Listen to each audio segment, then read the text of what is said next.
Cochise is back in the studio this week. Good to have you, sir. Greetings. How are you today? Up today. Yeah, Good. feeling good. You feeling good? Yeah, I'm feeling great. Ready to work out? Let's get jacked. Well, I maybe later. Okay. I'm not yet. I just ate like 4 cookies. I thought you were a gamer, Kristen. I am, but it was potato day at work today, and so we've been bad. I'm in a coma. Potato. So we talk about different things every week, and you brought along with you Ryan Davis, who has a success story that you feel a lot of our listeners can relate to. Absolutely. Ryan Davis, he's done a phenomenal job. He's lost over 100 pounds, about 100 pounds. Right now. Hi, Ryan. Yeah, welcome. Welcome, Ryan, to the show. 100 pounds. Yes, and I think it's just going to be a good thing, I think, for him to come on here and talk to everybody about how he did it. Maybe just talk about maybe some of the struggles and just sticking with it. Yeah, okay, so first of all, why do you decide to change your lifestyle? What made you realize you needed to lose 100 pounds? Before I worked as a paramedic in town, so it was always kind of ironic that I would give health advice to people and then be a hypocrite about everything when I look in the mirror and set myself up for the worst health things that you can have. Yeah. Heart disease, diabetes, everything is all related to being overweight. So between that and actually knowing what I was putting myself, just being ready for, and then all of a sudden I'm like, okay, I can change this. I can get back in shape. So the first step is always the hardest. Admitting you have a problem, yes. How did you get yourself into the gym? My brother actually helped me with that. He was working out up at CrossFit for a long time. He's like, this is something you would like. Because I used to play football, and I used to do a few things to stay active. But he's like, come up and do this with me sometime. I think you'll like it. So he encouraged me a lot. And so he came up with me the first day. And after that, it took one workout and about 15 minutes laying on the bathroom floor, and I was actually hooked. I love throwing up because I'm working out so hard. So, a lot of people have been in your shoes as far as where you were and needing to lose weight and work out, wanting to get healthy. It's a big thing right now. Everybody's trying to eat better and work out. What are some of the keys to your success, do you think? Keys to me were I looked at what I was eating and the amounts, and said I worked nights, so all I ate was fast food, and burgers and fries add up pretty quick. So substitute with what you know is healthy. Pack your lunch? I pack my lunch every day. I started doing that. The things I brought were simple: lean meats, vegetables, fruit. I looked at it and it seemed like it was something that's probably healthy and can't be bad for me. That's what I would eat. I would eat it. And then I think one thing that we talked about before is, sometimes it's not super exciting food. Like you said before, I've heard you tell people like it kind of got boring and a little bit tedious at times. But at the same time, you were really making a lot of changes in your health. Yeah.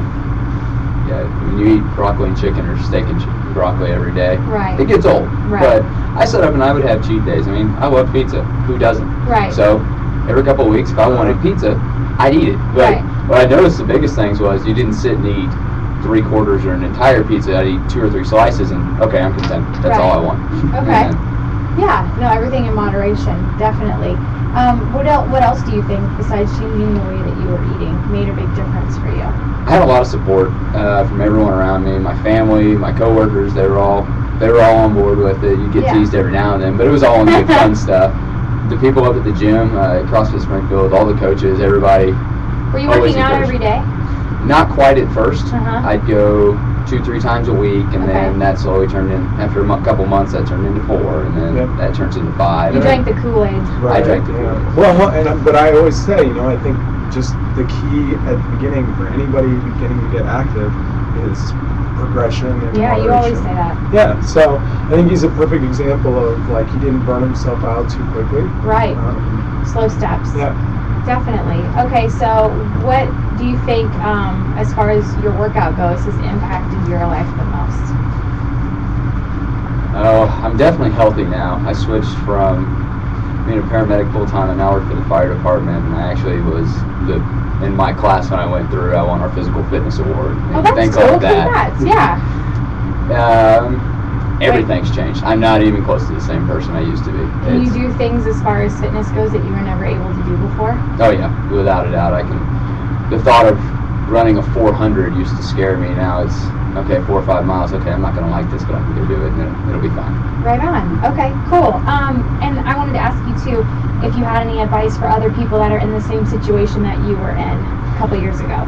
Yeah, my biggest advice was I never weighed myself, actually. Mm-hmm. I knew about where I started, and you get a lot of people that if you fight the scale and it becomes a daily thing, that you look at it and it would be depressing. So I never looked. And ironically, I didn't actually know how much I weighed until 10 months later, when finally I had about 40 people ask me how much I'd lost, and I finally decided, okay, I'll go look at the scale, and then I kind of realized I could take a guess, but I didn't know exactly. Okay, so you think people should weigh themselves or ditch the scale? Start with it and then ditch it. Ditch the scale. Definitely ditch it. I say that all the time. I tell my clients, I'm like, listen, this is going to be, you didn't get overweight and out of shape overnight, and you're not going to lose it overnight, so just focus on doing the work, and you'll get to where you want to go. Okay. It was all about just feeling better. Right. There, and I knew, okay, I feel better about myself, so who cares what I actually weigh? Right. Don't put so much on a number.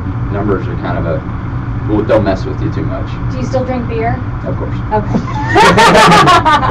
Ryan, congratulations on all your success. I know that you're actually competing in a big competition coming up, right? Yes. Yeah, Ryan qualified with our team to go compete at the CrossFit Games Regionals in Chicago.